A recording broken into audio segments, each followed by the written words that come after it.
ತ್ಯಾಗಿಗಳಲ್ಲದವರಿಗೆ ಸತ್ತ ಮೇಲೆ ಆಗುವುದು, ಆದರೆ ಸನ್ಯಾಸಿಗಳಿಗೆ ಅದು ಎಂದಿಗೂ ಆಗುವುದಿಲ್ಲ. ಹೇ ಮಹಾಬಾಹುವೆ, ಸರ್ವ ಕರ್ಮಗಳ ಸಿದ್ಧಿಗಾಗಿ ಈ 5 ಕಾರಣಗಳನ್ನು, ಕರ್ಮದ ಕೊನೆಯನ್ನು ವೇದಾಂತ ಶಾಸ್ತ್ರದಲ್ಲಿ ಹೇಳಲ್ಪಟ್ಟಿದೆ. ಅವನ್ನು ನನ್ನಿಂದ ತಿಳಿಯುವುದು. ಅಧಿಷ್ಠಾನ, ಕರ್ತೃ, ಅನೇಕ ಬಗೆಯ ಕರಣ ಮತ್ತು ವಿಧ ವಿಧವಾದ ಬೇರೆ ಬೇರೆ ಕಾರ್ಯಗಳು, ಇವುಗಳೊಂದಿಗೆ ದೈವ ಸಹಾಯವೂ 5ನೇ.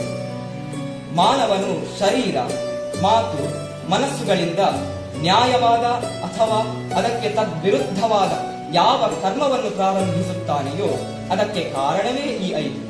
ಆದರೆ ಹೀಗಿರುವಾಗ ಅಲ್ಲಿ ಯಾವನು ಅಸಂಸ್ಕೃತ ಬುದ್ಧಿಯ ಮೂಲಕ ಕೇವಲ ತನ್ನನ್ನು ಕರ್ತೃವೆಂದು ತಿಳಿದುಕೊಳ್ಳುತ್ತಾನೆಯೋ ಆ ದುರ್ಮತಿಯು ನೋಡುವುದಿಲ್ಲ.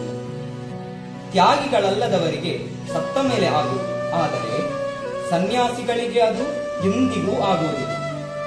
ಹೇ ಮಹಾಬಾಹುವೆ, ಸರ್ವ ಕರ್ಮಗಳ ಸಿದ್ಧಿಗಾಗಿ ಈ 5 ಕಾರಣಗಳನ್ನು, ಕರ್ಮದ ಕೊನೆಯನ್ನು ವೇದಾಂತ ಶಾಸ್ತ್ರದಲ್ಲಿ ಹೇಳಲ್ಪಟ್ಟಿದೆ.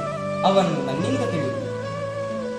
ಅಧಿಷ್ಠಾನ, ಕರ್ತೃ, ಅನೇಕ ಬಗೆಯ ಕರಣ ಮತ್ತು ವಿಧ ವಿಧವಾದ ಬೇರೆ ಬೇರೆ ಕಾರ್ಯಗಳು, ಇವುಗಳೊಂದಿಗೆ ದೈವ ಸಹಾಯವೂ 5ನೇ.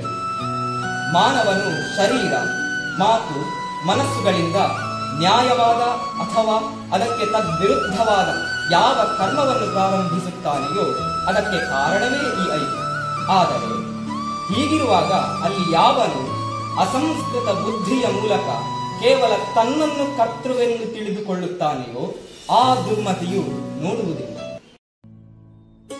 ಈಶ್ವರನಿಂದ ಎಲ್ಲ ಪ್ರಾಣಿಗಳ ಉತ್ಪತ್ತಿಯಾಗಿದೆಯೋ ಹಾಗೂ ಯಾರಿಂದ ಈ ಜಗತ್ತು ವ್ಯಾಪಿಸಿದೆಯೋ ಆ ಪರಮೇಶ್ವರನನ್ನು ನಮ್ಮ ಸ್ವಾಭಾವಿಕ ಕರ್ಮಗಳಿಂದ ಪೂಜಿಸಿ ಮನುಷ್ಯನು ಪರಮ ಸಿದ್ಧಿಯನ್ನು ಪಡೆಯುತ್ತಾನೆ. ಚೆನ್ನಾಗಿ ಆಚರಿಸಲಾದ ಬೇರೆಯವರ ಧರ್ಮಕ್ಕಿಂತ ಗುಣರಹಿತವಾಗಿದ್ದರೂ ತಮ್ಮ ಧರ್ಮವು ಶ್ರೇಷ್ಠವಾಗಿದೆ. ಏಕೆಂದರೆ ಸ್ವಭಾವದಿಂದ ನಿಯಮಿಸಲ್ಪಟ್ಟ ಸ್ವಧರ್ಮರೂಪಿ ಕರ್ಮವನ್ನು ಮಾಡುವವನಿಗೆ ಪಾಪವು ತಟ್ಟುವುದಿಲ್ಲ.